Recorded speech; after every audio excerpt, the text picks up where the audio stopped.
ब्रादरान मिल्लत इस्लामी अस्सलामु अलैकुम व रहमतुल्लाहि व बरकातुहू। अल्हम्दुलिल्लाहि व कफ़ा व सलामुन अला हबीबिहिल मुस्तफ़ा अम्मा बअद फ़अऊज़ु बिल्लाहि मिनश शैतानिर रजीम बिस्मिल्लाहिर रहमानिर रहीम। वलन तरदा अन्कल यहूद वलन नसारा हत्ता तत्तबिअ मिल्लतहुम इला आखिरि हाज़िहिल आया। सदक़ल्लाहु मौलानाल अज़ीम। बारगाह रिसालत मुआद सल्लल्लाहु अलैहि वसल्लम में दुरूद पाक का हदिया पेश करें। अल्लाहुम्मा सल्लि अला सय्यिदिना व मौलाना मुहम्मद मअदनिल जूदि वल करम व आलिहि व अस्हाबिहिल किराम व इब्निहिल करीम व बारिक व सल्लिम स्वलातन दाइमतन सरमदन अबदा। कुरान अज़ीम में अल्लाह ताला यूँ इरशाद फरमाता है, यहूद और नसारा तुमसे हरगिज़ राज़ी नहीं होंगे। और कुरान ने जो कहा है वो हक़ है। यहूदी और ईसाई तुमसे कभी भी राज़ी नहीं हो सकते हत्ता तत्तबिअ मिल्लतहुम, जब तक कि तुम उनके दीन में दाखिल ना हो जाओ।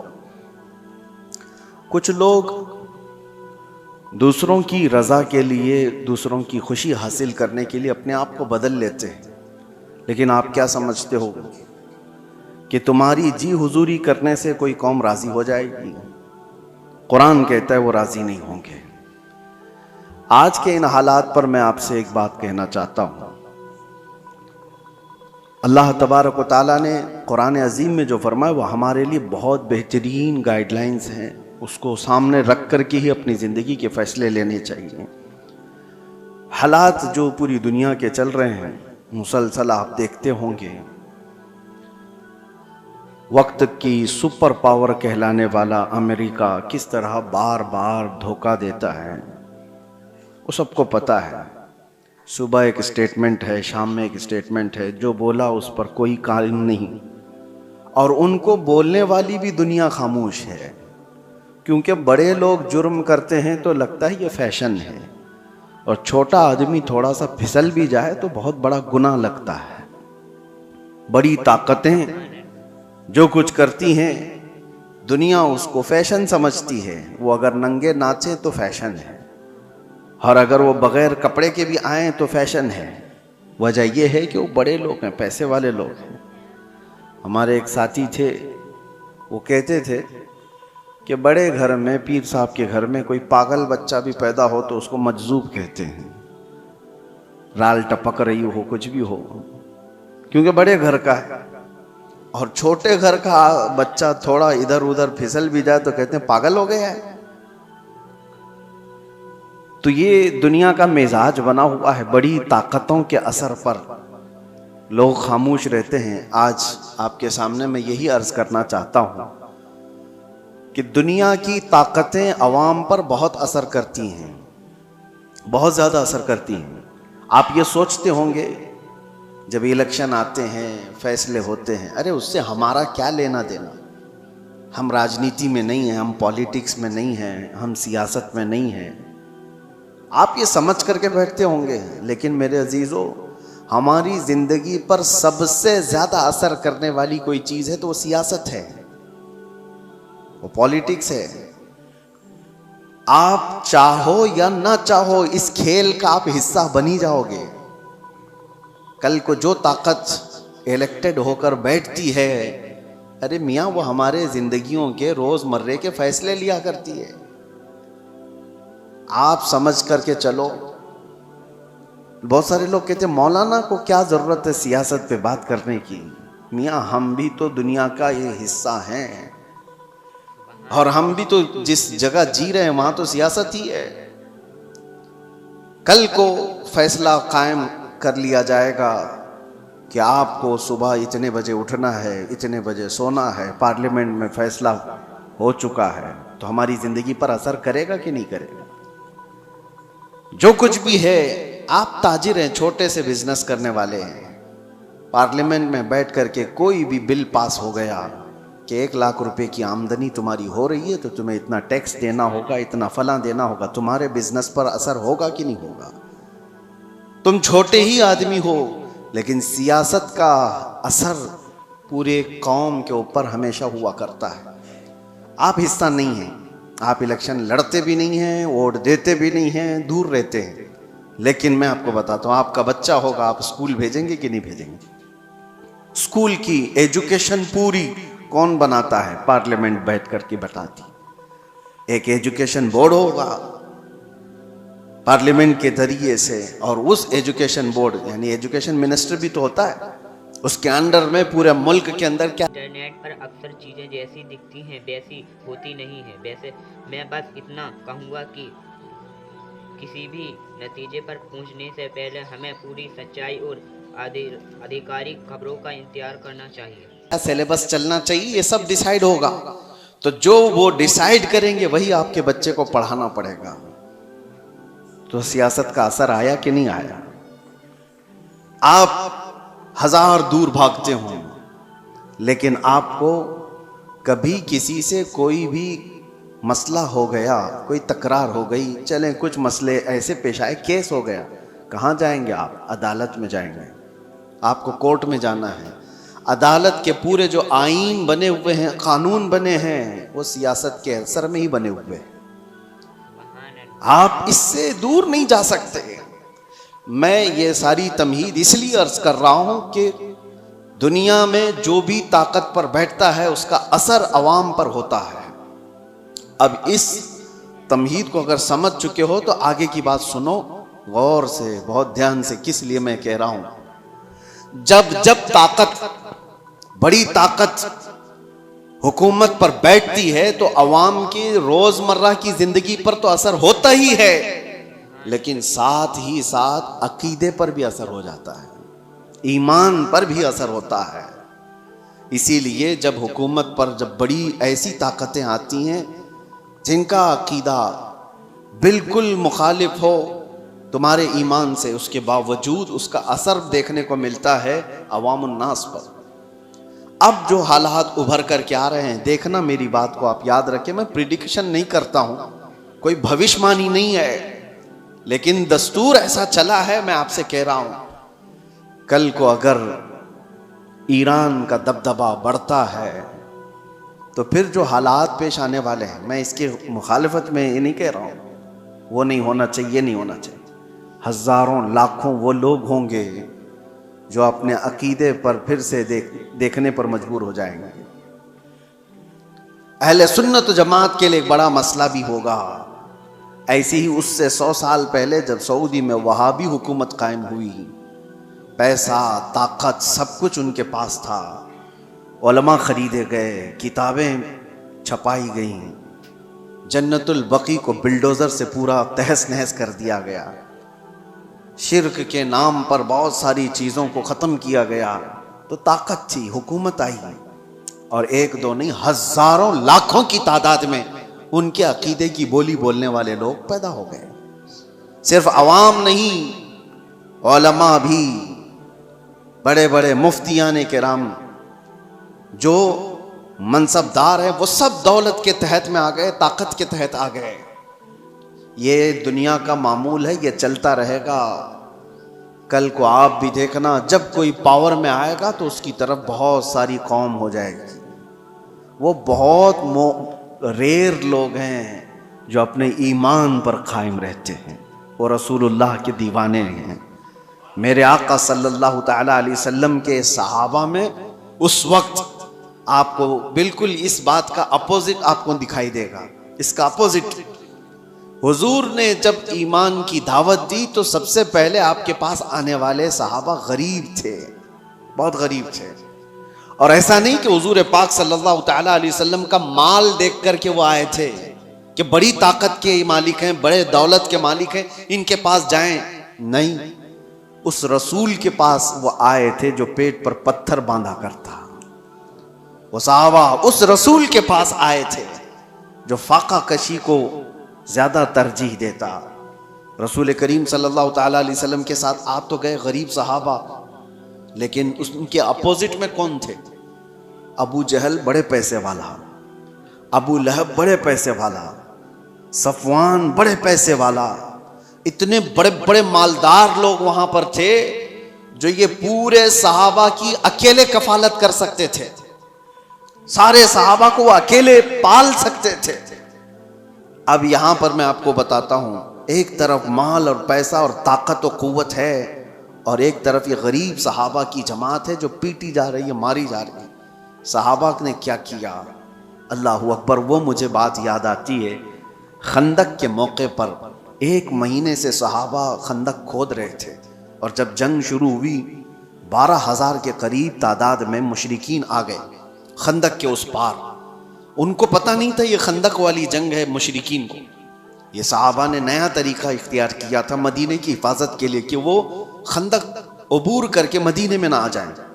खैर महीना गुजर गया था, खाने पीने की चीजें खत्म हो गई थी, फाके पर फाका चल रहा था। उस वक्त सामने वाली जो फौज थी वहां से तो रोज गोश्त भुनने की खुशबुएं आती, गरम रोटियां उधर पक रही थी।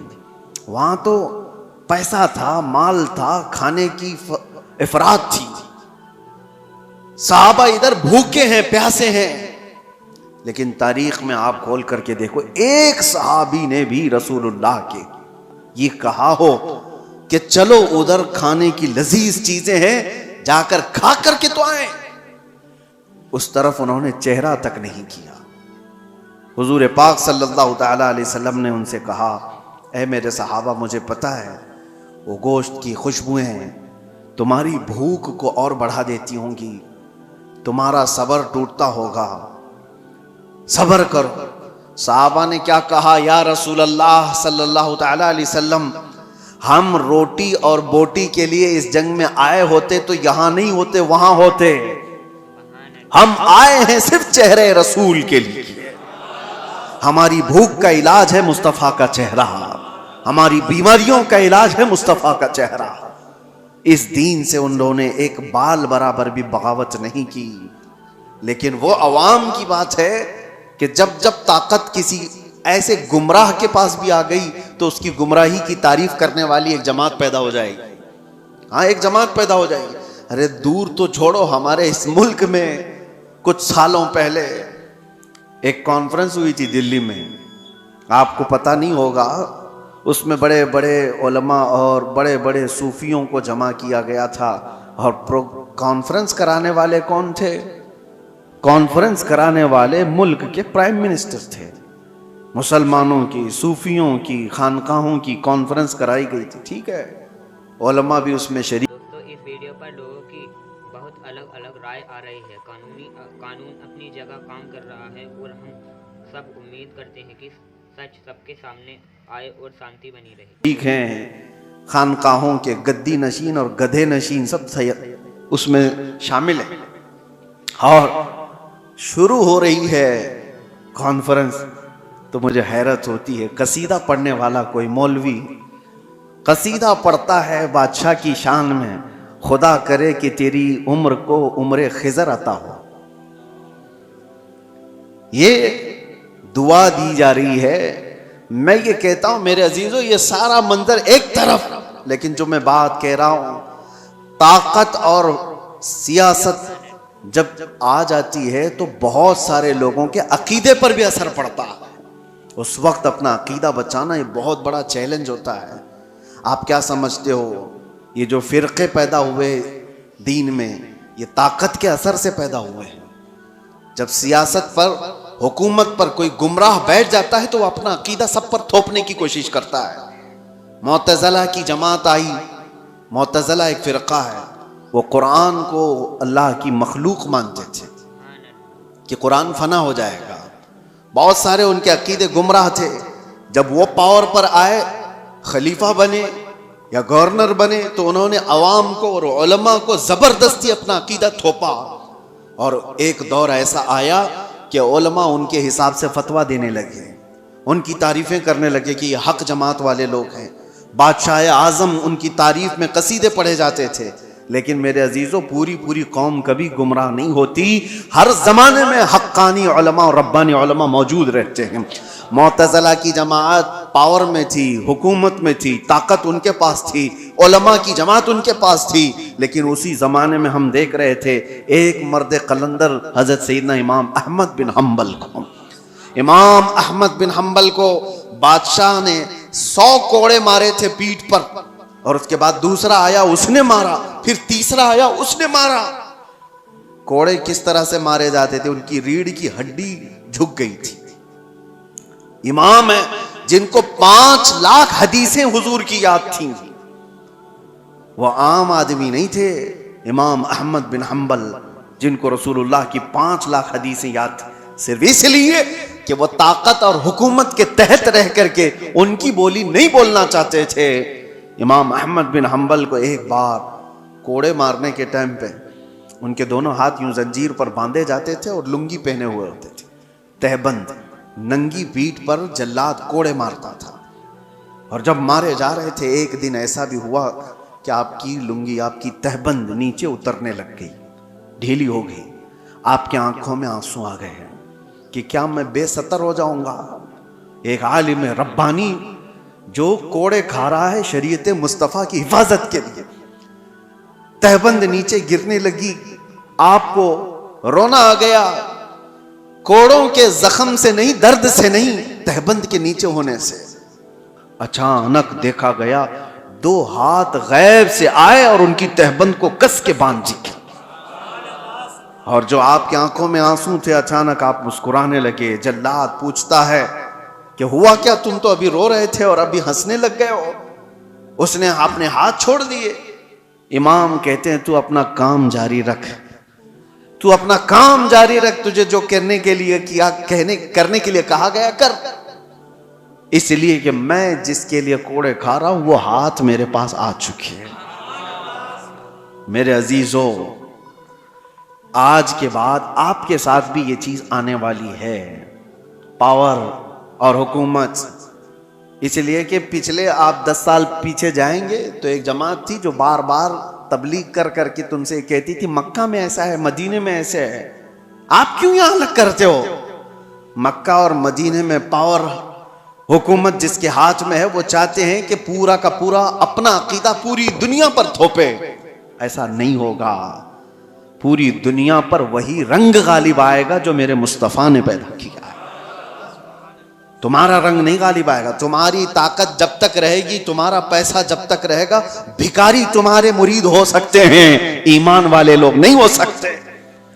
जिनका पूरा ईमान ही दौलत है, जिनका पूरा जीने का मकसद ही दौलत है, उनके अकीदे से क्या सरोकार।